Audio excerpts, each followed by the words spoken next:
हो उस घर में शर्म बनी रहती है, मर्यादा बनी रहती है। और जिस घर के बच्चे निर्णय लेने लगे, बच्चों के निर्णय मान्य होने लगे, उनके घर की शर्म खत्म हो जाती है। सब बेशरम आदमी रहने लगते हैं उस घर में।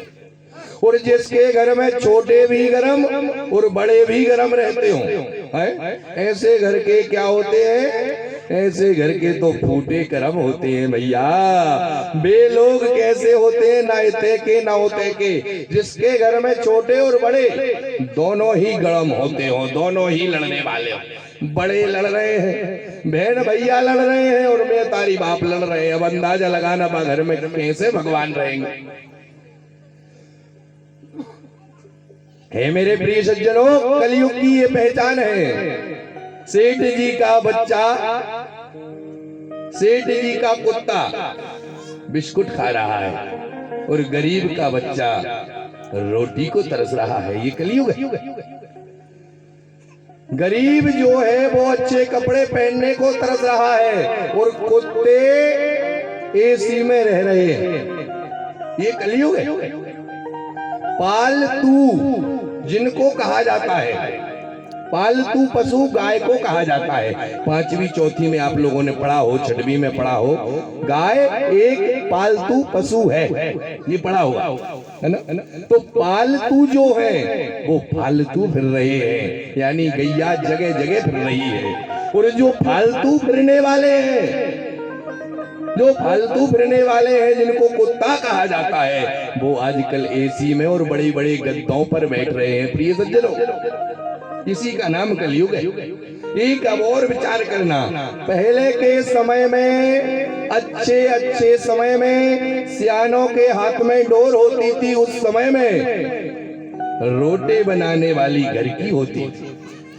रोटी बनाने वाली ब्याह शादी में घर की होती थी और नचवे वाली बाहर की आती थी पहले के समय। आज का समय कैसा है? रोटी बनाने वाली भैया कल्लई का बाहर की आ रही है और डीजे पर नच रही है घर की है।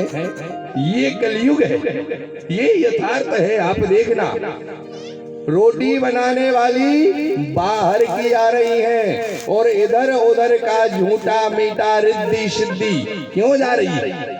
कारण वही है, जैसा खाओगे अन्न वैसा बन जाएगा मन, जैसा पियोगे पानी वैसी बन जाएगी वाणी। हमने कही महाराज फरार नहीं कर रहे, दूध ही पी लो।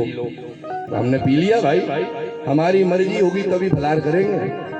जब हमारी आत्मा स्वीकार करेगी, ग्रहण करेगी, तभी खाएंगे। नियम के बहुत कर रहे हैं।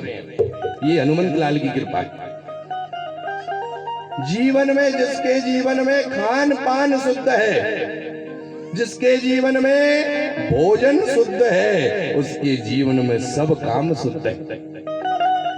हे मेरे प्रिय सज्जनों, भोजन जिसके जीवन में सही हाथों का है,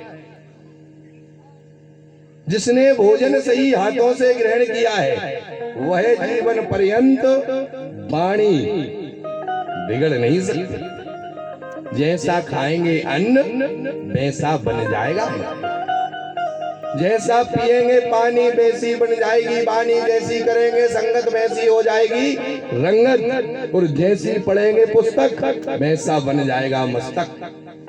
हे मेरे प्रिय सज्जनों, ग्रंथों का अध्ययन करो, पढ़ाई लिखाई करो, अच्छी पुस्तकों को पढ़ो।